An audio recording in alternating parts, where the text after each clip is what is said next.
The art of raising cattle is almost as old as time itself. It's vital to sustaining life. As a veterinarian, I've come to learn that the proper handling of cattle and how we communicate with them are critical to cattle health. You see, to us, the way we do things matters. It's the how that's important.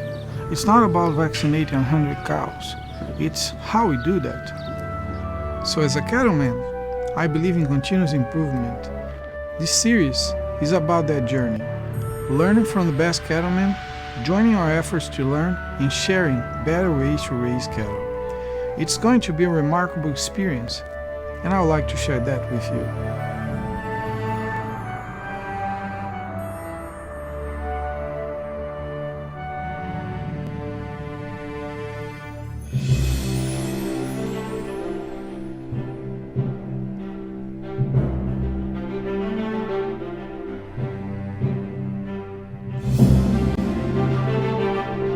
The biggest problem we have with early detection of disease is if animals do not trust us, they are not honest about how they feel. All of these animals understand that if we're a wolf or a predator, we are going to pick on or try to eat the weakest one, the one that limps, the one that's slow, the one that's sick, the one that's old. And so if these cattle perceive us as a threat, they will hide lameness.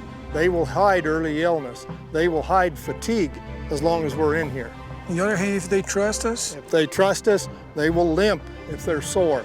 They will be depressed if they have pneumonia. It's really important that what we're seeing is an honest picture of their true state of health. That's why you're not using the word fear, right? That's right. Yeah, it's confusion or distrust.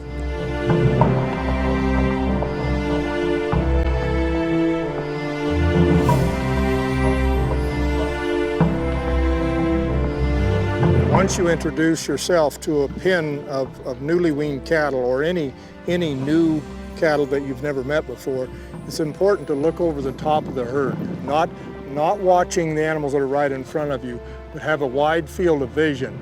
And if you see an animal raise his head like this, you already know that you've been too much of a presence.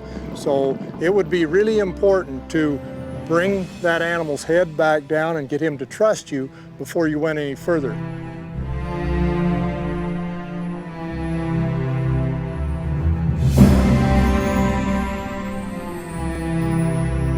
If you think about one word to describe a horse or a few words to describe a horse, what is a horse for you? A very good friend. I've made a living all my life with him. Got a lot of respect for him.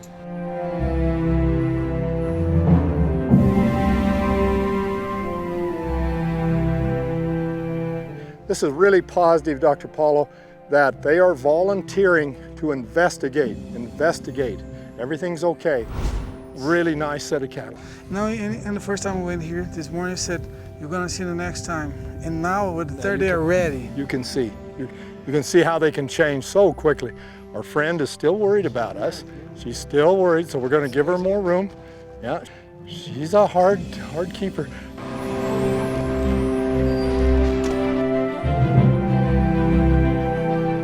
There we go. Just work from the front. That away, angels. 2, 3, 4, 5, 6, 7, 8, 9. Beautiful. 10, 11, 12, 13, 14. We got 2 too many. Bring those 2, please.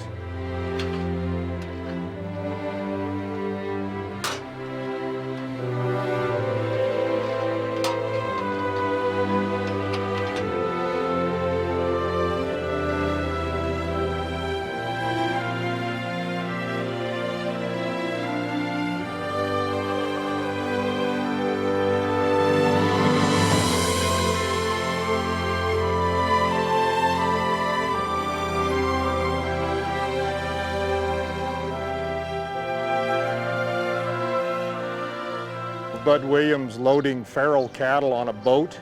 He'd trained them to go through little narrow bridges, and the military backed this boat up, threw down an end gate, and he was standing there like these, and these cattle would come by and jump in a boat. And I've always thought, if he can get feral cattle to load in a boat, surely we can get a few cattle to go in this thing. It's not the facility, the people are the key, not the steel and concrete.